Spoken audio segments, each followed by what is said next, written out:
Is your project team not working well together? Do you have two members in a constant state of conflict? Do you want to have a more cohesive and effective team? Well, I might have the perfect solution for you. Today, I want to tell you and your team about DiSC workplace workshops. This is a wonderful team building activity. Our goal is to build a very strong project team. If you recall on a previous video that I published, we talked about the Tuckman ladder. The Tuckman ladder covers 5 different stages of team development. Our goal is to get our project team into the performing stage and remain there. That's where they are being the most productive. There's a strong sense of trust and they are delivering. That makes people wake up in the morning, want to come into work on the project, and they leave the day feeling like they have done good work.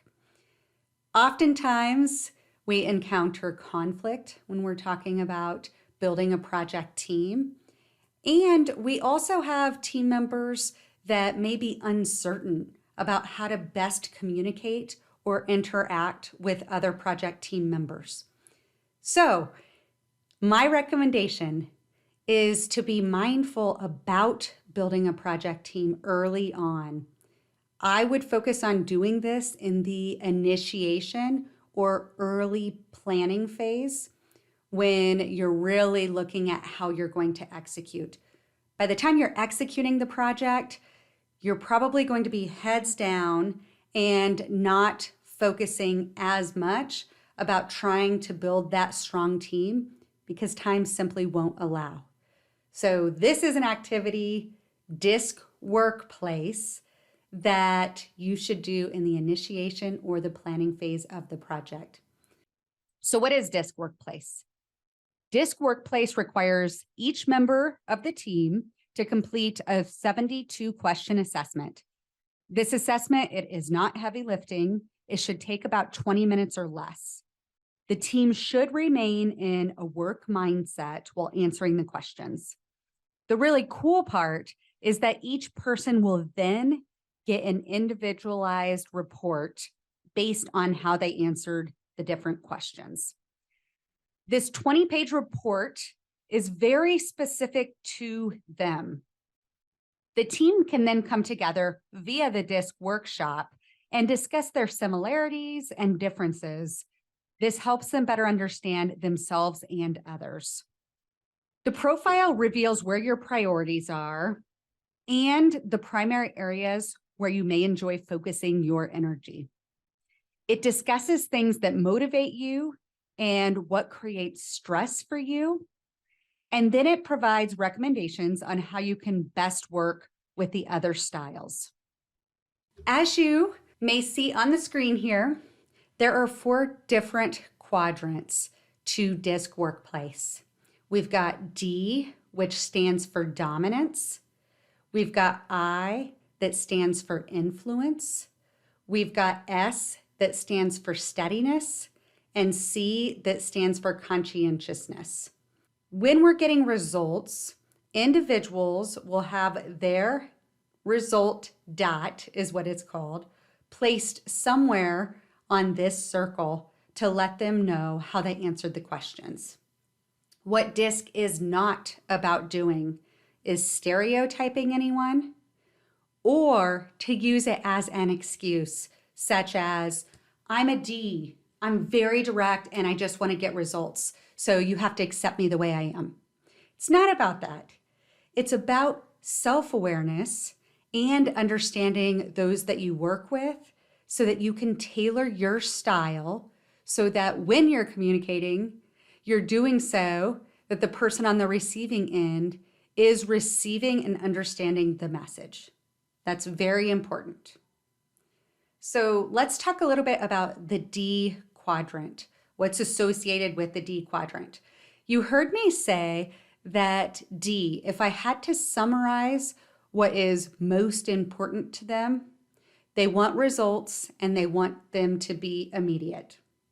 They're focused on action, they like to be challenged, and they like to challenge others. So Power and authority, winning and success is sometimes associated with people that land in this quadrant. And when I say land in this quadrant, I really mean the results based on how they answer those 72 forced choice questions.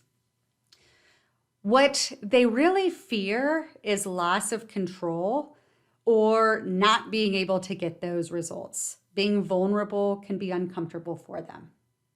So those are the things associated with the D quadrant.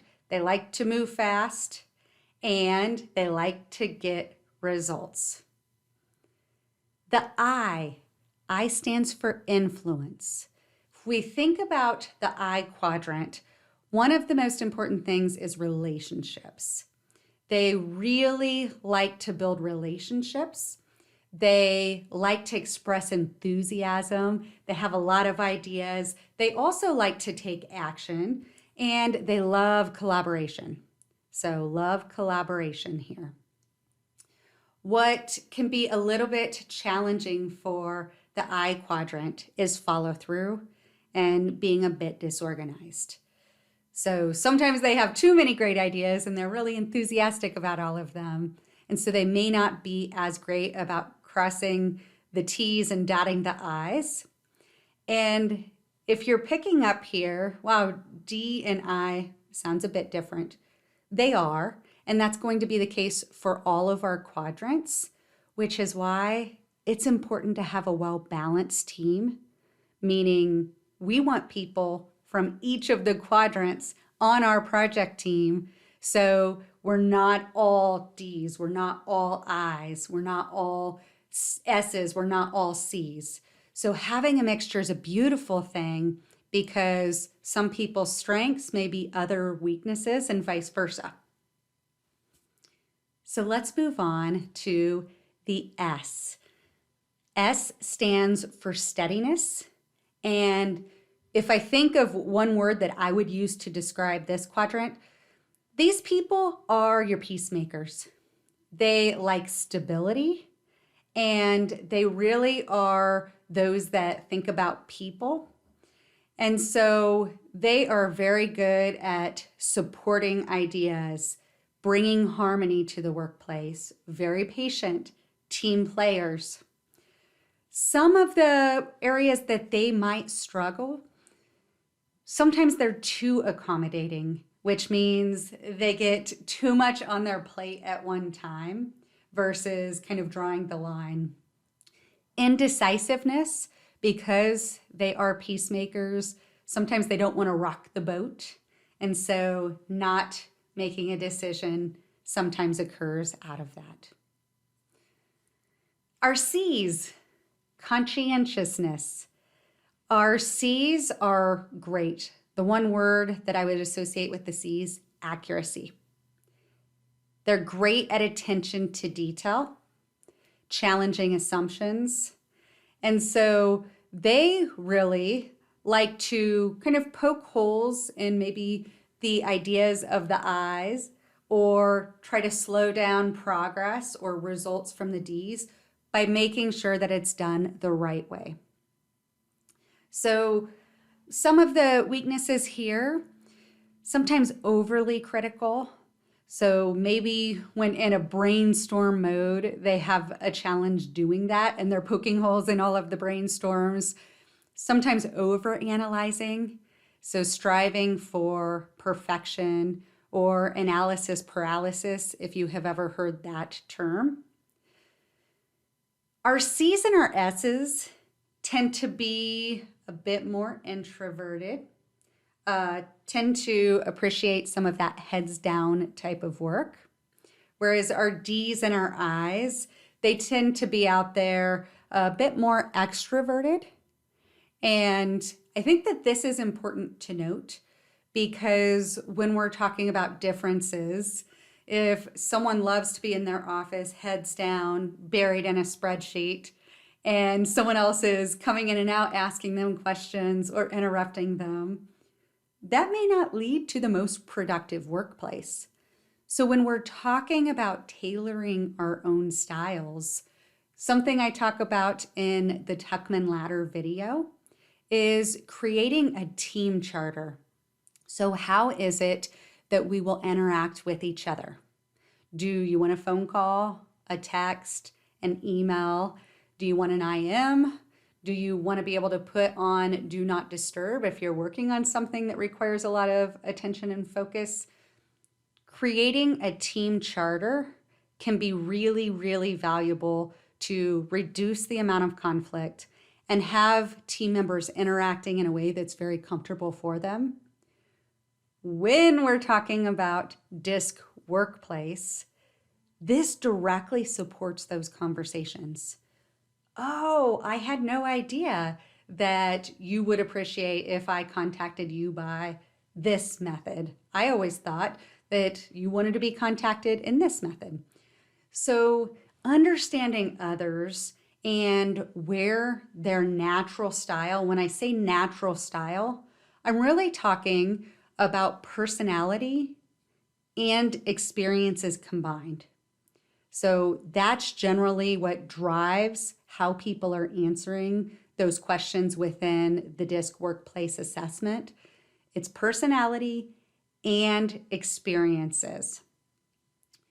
So I recommend doing this again in the planning phase, if not earlier in the initiation phase. But this is a great feed in to creating the project charter regarding how people will work together.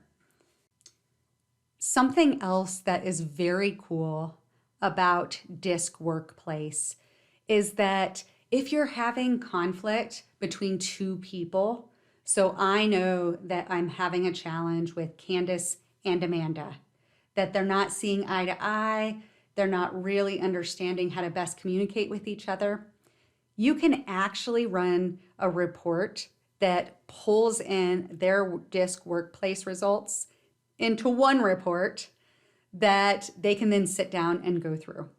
So you can see here on this slide, this is an example of what that could look like. And I think that this is very cool. You can see that Kandis's dot is showing up close to the challenge priority, and priorities are something I'll talk about momentarily. And that Amanda's dot is down here in the C quadrant, closer to stability. So Kandis is a D, Amanda is a C, and so Kandis is probably pushing for results, and Amanda may be saying, hey, slow down, have we thought about this? That is a great team because they really complement each other's style as long as they understand how to best interact and work together. So a side-by-side kind of comparison of results is very powerful, especially if conflict exists. This is just one page of what it looks like, but it's actually a multiple page report. And it will give suggestions, recommendations on how to best approach the other person.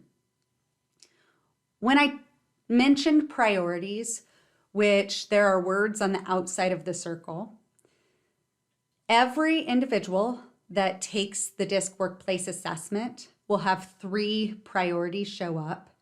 You can have up to 5. So at a minimum, everyone will have 3.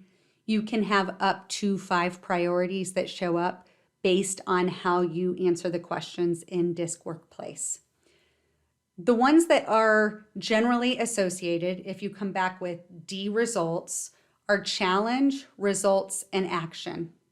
With I, we've got action, enthusiasm, and collaboration. With S, we've got collaboration, support, and stability. And with C, we have stability, accuracy, and challenge. When I say that you can have up to 5, you will have the 3 that are associated with the style that you report out as. You can also have out of characteristic priorities, which means Amanda here may also show up with a priority that is enthusiasm, which is typically associated with an I. So that's important to note because, again, we're not stereotyping and the results are very accurate based on how someone responds to the assessment. In summary, I highly recommend going through a team building activity when you're building a project team early on in the initiation or the planning phase. DiSC Workplace is one tool that I find very powerful in doing so. I've also used Thomas Kilmann Instrument that's more focused on conflict. And I've also used Myers-Briggs, which has 16 different styles. The 4 different styles associated with DiSC Workplace, which is why I like it. It's fairly simple and easier for people to remember. We've got D for dominance, I for influence, S is steadiness, and C is conscientiousness. You can go through the process with your team, and then you can use those results for self-awareness, to better understand others, and then to develop a team charter. Effective Flow Connections, we are an authorized training partner. So please go out and check out our website if you're interested in learning more about everything DiSC workshops. I highlighted everything DiSC Workplace today. There are several other workshops that we have on our website. If you would like to get some additional information, there is a form that you can submit on our website. Love the opportunity to work with you and your project team. So don't hesitate to reach out if you would like to learn more. I am Kandis Porter. If you have not subscribed to this channel, would absolutely love it if you would follow us by clicking the little bell below. That way you will get notified when we release new videos. We've also got a lot of information in the About part of this video, a link to our website and other information that may be helpful. Thank you again for joining us on this channel where we focus on all things project management.